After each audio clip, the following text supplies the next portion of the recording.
اللهم صل على سيدنا محمد صلاة ترغب وتنشط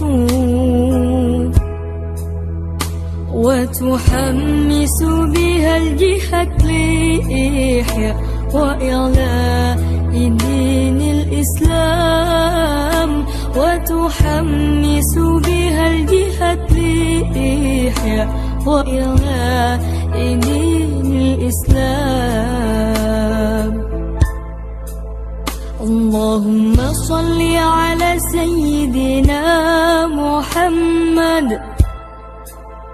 صلاة ترغب وتنشط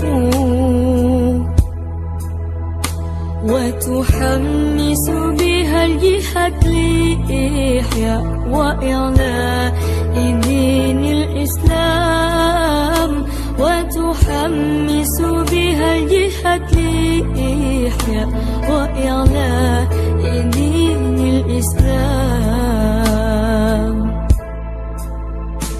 وإظهار الشعائر على طريقة جمعيات نهضة العلماء، وإظهار الشعائر على طريقة جمعيات نهضة العلماء، وعلى آله وصحبه